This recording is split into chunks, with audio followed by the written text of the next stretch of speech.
Audio Jungle.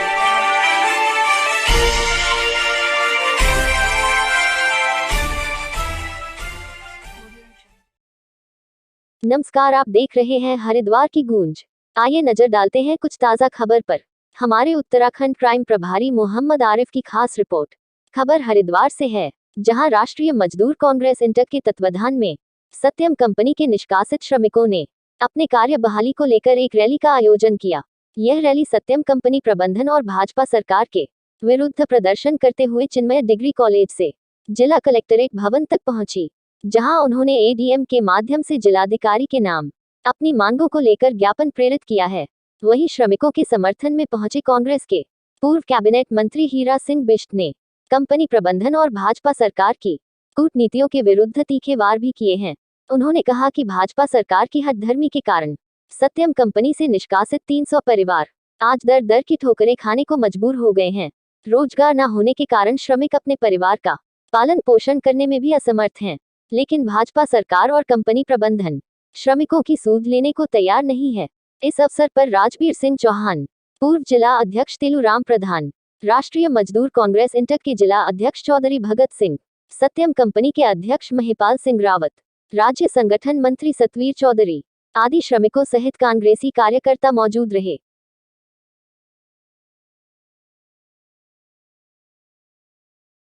Company में लगभग 300 मजदूरों को निकाले हुए लगभग 1 साल 7-8 महीने हो रहे हैं और बार बार ये लोग डीएम के एसडीएम सरकार मंत्री सभी से गुहार लगा चुके हैं कि इनको गैर कानूनी रूप से निकाला गया है।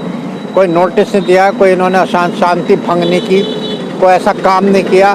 मन मर्जी से मैनेजमेंट ने, क्योंकि मैनेजमेंट बीजेपी जो है मैनेजमेंट को पाल रहा है मजदूरों के हितों के खिलाफ। उनसे चंदा वसूली हो रही, उगाई हो रही, लेकिन ये 300 मजदूर इस क्षेत्र के निवासी हैं, गरीब है, अपना पेट पाल रहे हैं। वर्षों की इनकी सेवाएं हो गई। लेबर डिपार्टमेंट बिल्कुल आंखें बंद करा बैठा है। वो उसका सबसे बड़ा भ्रष्टाचार कारण तो ये है कि लगभग 300 करोड़ रुपए कर्मकार बोर्ड का खा गए। जो गरीबों को साइकिल मिलनी थी, मशीनें मिलनी थी, चेयरमैन भी उसकी जांच की मांग कर, लेकिन सरकार टस से मस नहीं हो रही, क्योंकि उनके हाथ ऊपर मंत्रालय तक हैं करप्शन में। इसलिए चूंकि ये वसूलियाँ कर रहे कंपनी मैनेजमेंट से, तो मजदूरों को मार रहे, गला घोट रहे। उत्तराखंड सरकार किसान और मजदूर जैसे सेंटर है, वैसे ही है। अभी कल व्यापक बंद रहा हिंदुस्तान में। मजदूर किसान 3 विधेयक किसानों के लिए लाए, उनका गला घोटने के लिए। 44 संशोधन मजदूरों के कानून में कर देंगे, यूनियन नहीं बनाओगे, हड़ताल नहीं करोगे, मिनिमम वेज नहीं लोगे। ये कोई व्यवस्था हुई मोदी सरकार की, बीजेपी सरकार की? तो ये मजदूर परेशान है, धरने प्रदर्शन कर रहे। सरकार को जरा सी शर्म लिहाज नहीं है। हम मुख्यमंत्री जी तो दुनिया भर की आज बातें कर रहे, बेरोजगारी को, किसानों के, मजदूरों के लिए। अरे भाई, ये तुम्हें दिखाई दे रहा है धरने प्रदर्शन हो रहे? बच्चों सहित जिन्होंने प्रदर्शन किया, मुझे भी आने का मौका ला, बीवी बच्चों से ही धरने प्रदर्शन कर रहे हैं, लेकिन सरकार नाम की इस प्रदेश में कोई नहीं है। इसलिए किसान और मजदूर इस सरकार को उखाड़ के फेंकेंगे, सेंटर को उखाड़ के फेंकेंगे अपने हितों के लिए। मजदूर किसान ये अन्नदाता है। किसान कितनी पीड़ा हो गई, जब 80 किसान मर चुके हैं। आज से 8 महीने उनको धरने पर हो गए। प्रधानमंत्री को उनसे बात करने का समय नहीं। प्रधानमंत्री जी पाकिस्तान के राष्ट्रपति की माँ के पास तो जा सकते हैं बिना प्रोग्राम बात करने। वो ट्रम्प जिंदाबाद अमेरिका में जाके कर सकते हैं, चीन में जाकर चीन के राष्ट्रपति साहब झूला झूल सकते हैं, लेकिन अपने किसान और मजदूर के पास जाते शर्मबारी नाक कट रही है। वह शायद छोटा हो जाएगा प्रधानमंत्री अपने अन्नदाताओं के पास जाने का। ये उदाहरण कहीं नहीं मिलेगा दुनिया में जाकर। पहला देश है, पहले हमारे किसान है, मजदूर है, लेकिन उनकी अनदेखी। 44 संशोधन करके 3 किसानों को विधेयक ला करके इन्होंने किया अत्याचार। ये उदाहरण है सबसे बड़ा उत्तराखंड का। सत्यम कंपनी ने क्या अपनी मांग की? कोई हड़ताल नहीं की, कोई मारपीट नहीं, कोई हिंसा नहीं की।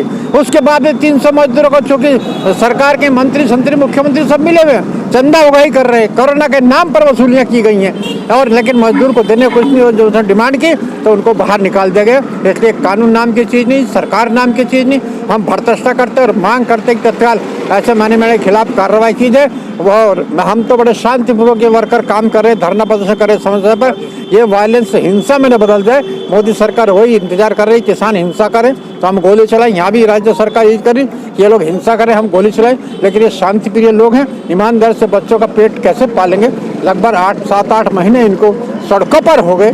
तो कानून कहाँ है, नियम कहाँ है, श्रम मंत्रालय कहाँ है, मुख्यमंत्री कहाँ? हम ये पूछना चाहते हैं। अंधेर और इनकी आंखों पट्टी मंत्री, या हम सड़कों पर लेट जाएंगे, या मुख्यमंत्री का घेराव कर देंगे, या डीएम के ताला लगा देंगे ऑफिस में, तब ये प्रशासन सुनेगा? इससे ज्यादा गूंगी बहरी सरकार, मजदूर किसान के खिलाफ की सरकार पूरी दुनिया में हमने इससे पहले कभी नहीं देखी। ये आत्मविहीन है, हृदय विहीन है, संवेदनहीन है। तो मैं इसकी भर्त्सना करता हूँ और मांग करता हूँ कि ये जल्द यदि इनकी मांगे नहीं से इनको बिना शर्त काम पर नहीं ले जाया गया तो इसका आंदोलन बहुत उग्र होगा। इसमें कोई बड़ी बात न हो जाए, हमें यही चिंता है, कानून व्यवस्था खत्म न हो जाए, उसको हम हाथ में भी नहीं लेना चाह रहे। हमने श्रमिकों से भी कहा, श्रम अपने प्रतिज्ञापन दो, अपना शांति धरना धरो, इसका वो नाजायज फायदा सरकार उठा रही है। जिस दिन ये सड़क पर बैठ जाएंगे, गोली चलेगी, लाठी चलेगी, वो नहीं हम चाहते। अपनी मांगों के लिए भूखे मरता क्या नहीं करता, लेकिन सरकार स्थिति में प्रदेश को आग में झोंकना चाह रही है। सारे ट्रेड हमारे BHEL के साथ क्या है, हमारे सत्यम के साथी सारे हैं, हमारे बिरला टायर के साथी यहाँ पर है, चीनी मिलों के यहाँ पर है, हमारे डोईवाला से आए, हमारे मोहम्मद, सारे लोग यहाँ पर उपस्थित हो रहे हैं। श्रमिक संगठन इकट्ठा हो रहा है और BHEL से भी और सारे कर्मचारी आगे भविष्य में बड़ी रूपरेखा बना रहे। अगर सारी कानून व्यवस्था खत्म होती है तो सरकार की जिम्मेदारी, श्रम विभाग के नहीं, मुख्यमंत्री भी जिम्मेदार होगा। अगर गंभीरता से इस बात को नहीं ले जाएगा, प्रतीक्षा करते मांग करते हैं तत्काल इनको बिना शर्त वापस लिया जाए, इनके अधिकार दिया जाए, इनको वेतन दिया जाए, इनके सेवाओं को नियमित रखा जाए। ये हमारी आज मांग है। मेरा नाम महिपाल सिंह है, सत्यम मोटो कंपनी का निष्कासित श्रमिक है और पिछले 4 सालों से हम लोग लगातार संघर्ष कर रहे हैं। और इसी संघर्ष में अभी हमने 2 महीने पहले एक बड़ा आंदोलन किया था, कंपनी के मुख्य द्वार पर धरना दिया था। 15 दिन लगभग कंपनी के मुख्य द्वार पर रहे और जिला प्रशासन ने जबरन हमको वहाँ से उठाया, जेल भेज दिया, कुछ लोगों को जेल भेज दिया और कुछ लोगों को तितर बितर करने का काम जिला प्रशासन ने किया। इसी क्रम में आज हम लोगों ने 2 महीने बाद जिला प्रशासन को इंटक के नेतृत्व में आज ज्ञापन दिया है और अपनी मांगों को लेकर फिर से चेतावनी दी है कि अगर तत्काल हम लोगों की मांग पूरी नहीं हुई और हमें काम पर नहीं लिया गया तो फिर से रैली, धरना प्रदर्शन और आंदोलन तेजी से होगा। इस बारे में देखो, कहीं ना कहीं प्रदेश सरकार, उत्तराखंड की सरकार मिली हुई है उद्योगपतियों से, ये साफ साफ जाहिर कर रहा है कि ये पूंजीपतियों की सरकार है। और बड़ी शर्म की बात है, क्षेत्रीय विधायक आदेश चौहान जी साफ कहते हैं कि तुम मजदूरों पे IPC की धारा मैं लगवाऊंगा। वही विधायक जो कभी कहते थे कि यार DM मेरी बात नहीं सुन रहा, मैं मुख्यमंत्री, उन्हीं विधायक का हम धन्यवाद भी करना चाहते हैं जिन्होंने माननीय मुख्यमंत्री जी से हमें मिलवाया और हमारी मांगों को लेकर मुख्यमंत्री जी को अवगत करवाया। लेकिन जब कंपनी प्रबंधन उनके घर जाकर बैठ गई तो माननीय विधायक जी साफ कहते हैं कि कंपनी के गेट से धरना हटा दो, नहीं तो IPC की धारा हम लगवाएंगे। और हमने साफ कहा विधायक जी को कि विधायक जी आप कैसी बात कर रहे हो, आप क्यों नहीं इन 400-300 परिवार को काम पर भिजवा रहे हो। आप एक नहीं 10 लड़कों को, हम नहीं कह रहे सारे को सारे को एक साथ भेज दो, लेकिन 10-10 लड़कों को करके ड्यूटी पर तो भिजवाओ। आप क्यों नहीं भिजवा रहे हो? तो आज मामला नहीं है, तुम जाओ और कोर्ट में अपनी बात करो। अगली योजना अभी चुनाव का दौर चल रहा है, अगर हमारी मांग पूरी नहीं हुई तो जैसे सरकार को पलटने का काम जनता का होता है, अगर ये मांग पूरी नहीं हुई तो भाजपा सरकार के अंदर जो घमंड है कि हम बड़े प्रचंड बहुमत से सत्ता में बैठे हुए, तो ये भूल जाएं कि प्रचंड बहुमत को जिस जनता ने तुम्हें सत्ता पर बिठा रखा है वही जनता तुम्हें सड़कों पर बिठाने का काम करेगी। और इसमें पूरा का पूरा हम सहयोग करेंगे और जो भाजपा सरकार अंधी गूंगी बहरी सरकार है उसको धरती पर बिठाने का काम हम